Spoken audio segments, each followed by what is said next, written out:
येत्या 15 दिवसात प्रत्येकाच्या खात्यात पैसे जमा होतील. शेतकऱ्यांनी धीर धरावा, सरकार आपल्या पाठीशी आहे. कृषी मंत्री दत्ता भरणे यांची माहिती. पुण्यातील लोकमान्यनगर पुनर्विकास प्रकरण आणि ऑप्टिक फायबर कंत्राट प्रकरणी निवेदनाद्वारे या प्रकरणांवर आता तातडीनं कारवाई करा. आदित्य ठाकरे यांचं ट्विट करत मुख्यमंत्र्यांकडे केली त्यांनी मागणी.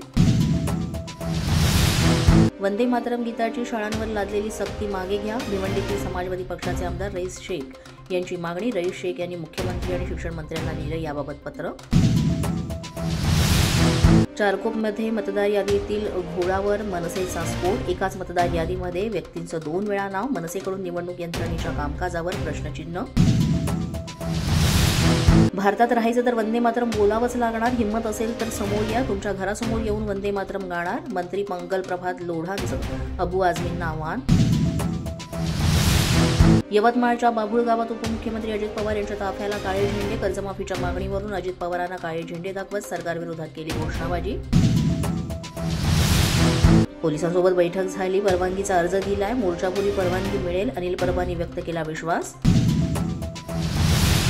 1 नोव्हेंबरच्या मोर्चा संदर्भात YB सेंटर इथं बैठक पार पडली. लोकांना सत्य कळावं यासाठी मोर्चा काढणार. अनिल परबांचं वक्तव्य. सधनशील शेतकरी आणि पेन्शनधारी शेतकऱ्यांना कर्जमाफीतून आपण नेहमीच वगळत आलो. यावेळी तसाच काहीसा निर्णय घेतला जाईल. कृषी मंत्र्यांचं वक्तव्य.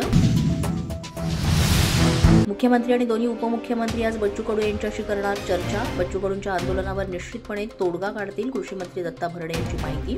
पोलीस माझा न्यूजच्या बातमीपत्रात आज इतकंच. तुम्हाला आमचं बातमीपत्र कसं वाटतंय याबाबत अवश्य अभिप्राय कळवा. यासाठी पोलीस माझा न्यूजचं YouTube चॅनल सबस्क्राईब करा. तसंच आमचं फेसबुक, इंस्टाग्राम आणि ट्विटर अकाउंट फॉलो करा. अधिक माहितीसाठी आमच्या www.policemazhanews.com या वेबसाईटला भेट द्या. आमचे अधिकृत प्रतिनिधी व्हायचं असेल तर स्क्रीनवर दिलेल्या क्रमांकांवर आजच संपर्क साधा.